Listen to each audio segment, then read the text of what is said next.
Hey, what's up guys? It's Jeff here from TLE. I played Runick Spright tonight, ended up going 4-0, and then in top 8, I won my first round, and then we split top 4. So I'm just going to get right into the list and show you what I'm working with. Again, it's Runick Spright. I know it hasn't been that popular lately, but I feel it still deserves a place in the meta. So first we have 2 Spright Blue, 2 Spright Jet, 1 Carrot, 1 Red. That's all for the Sprite monsters. Then for the draw power of the deck to go with the Runick cards, 2 Hyperia and 1 Cap Shell. I was thinking about playing a 3rd Hyperia, but I wanted to allow myself room for the Wind-Up Kitten. The Wind-Up Kitten helps outboards against tier elements and just any problem monsters for the most part. To continue the Sprite package, we play 3 starter. The reason we're playing 3 starter and 2 of the Jet and 2 of the Blue is because you only need 1 copy with the Runick cards to start playing the game, and starter is the only 1 card starter, whereas the other cards you need a Runick card. So this is slightly better, and with the draw power you just don't need multiple copies to win the game. Then I'm playing 1 Smashers. And that is all for the Sprite package in the deck. I don't play Double Cross because I just feel like it's too slow with this deck, and this deck puts up enough like negations interactions that you don't need it. Now we'll get into the Runick package. It's pretty husky. We're playing 3 Tip, 3 Flashing Fire, 3 Freezing Curse, 3 Destruction. That's for all the 3-0s. Now I have a variety of the rest because I want to draw multiple different names besides the ones that are high impact, which are these ones. I'm playing 2 Slumber and 2 Dispelling. For a while I was playing 3 Slumber, but again I want to have multiple different names so I can continue to play if my plays get stopped. And then for one more additional one, we're just playing the Smithing Storm. I have thought about playing the Golden Droplets because you can play the Golden Droplet turn 1 without having to fuse, but I feel like this one is a little bit more beneficial. You don't make your opponent draw a card. We don't really want to do that. Even though Golden Droplet does combo with Dispelling, it's something to think about. And then to round off the package, we play 2 Fountain. Even though Fountain, you may not want to draw multiple copies, it's good to have multiple because you can get milled by the Shizu cards, so it's good to have in your deck. And then to finish it off, I play Hand Traps. This is the goal of the deck to draw into Hand Traps and put up negations through the Sprite package while using the Runick cards. So I play 2 Valor, 2 Ash, 3 Emperor. I think that these are just the most well-rounded. Effect negation's pretty strong right now in Kick Hollows. It's all about like stopping the tier elements, and then this can hit the mill cards, and against rogue matchups, Ash is pretty well-rounded. And then to just break the board, these are my 41st and 42nd card. You can just play 40 cards if you got these, but I like these because sometimes the Runick cards aren't enough by themselves, and then you can prioritize different things with your Sprite cards. Alright, now I'm going to get into the extra deck. So the extra deck is something that I'm still deciding on. We went with 3 Hugin for the only fusions.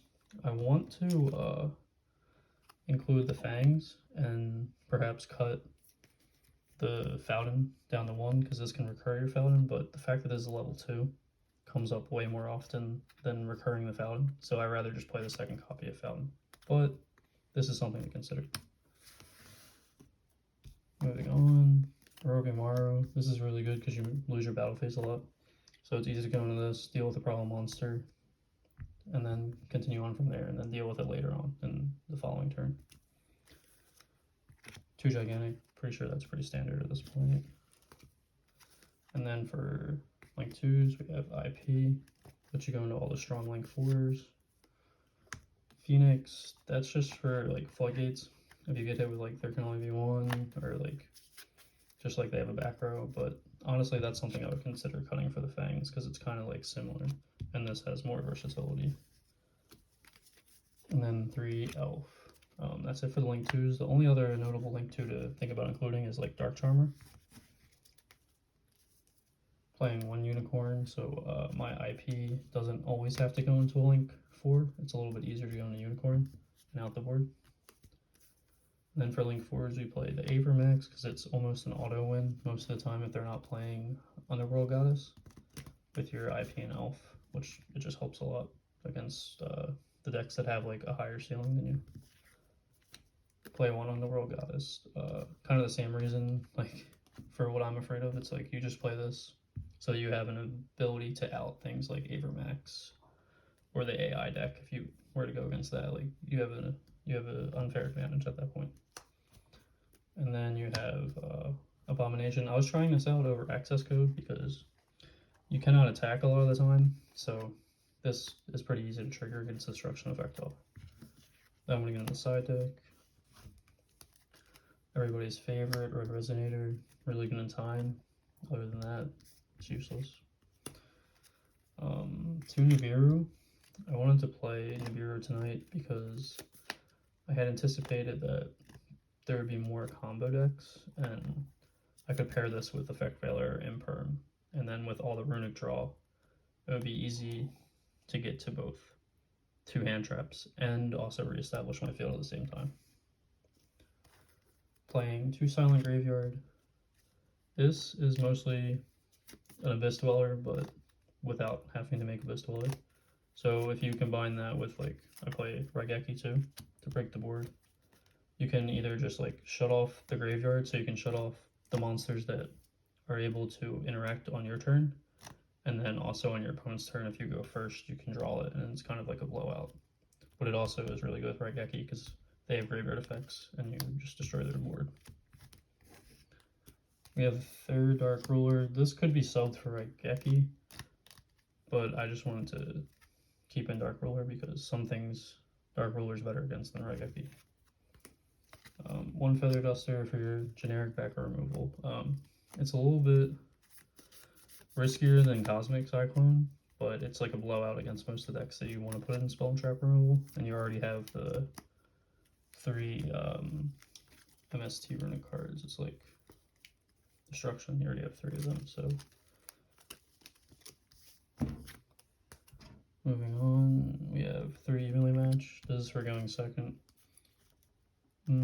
It's the best thing paired with like Dark Ruler or like a Freezing Chain to bait out their board and then evenly them. Sure, you can't use your battle phase, but if you enter battle phase first and then use your Runick cards after, it's normally fine. And then 3-Dimensional Barrier. Again, similar to Silent Graveyard. It's kind of just like a blowout card when you go first. Against most decks, it deals with rogue matchups. It's very good against tiers when you do go first, so I think it's worth playing with all the draw power. And then my matchups for the night were Ancient Warriors. I 2-0'd them round 1. That was pretty easy. It's like a rogue deck. Doesn't do much. Round 2 is Exo Sisters. You did have D-Shifter. I was able to win that game, but we went to game 3, and then I ended up getting in time. I played against Despiatir round 3, and that was also a 2-1. The game lasted a bit longer than I wanted to, and I was able to win in time. Round 4, I put against Dragon Link. That was a 2-0.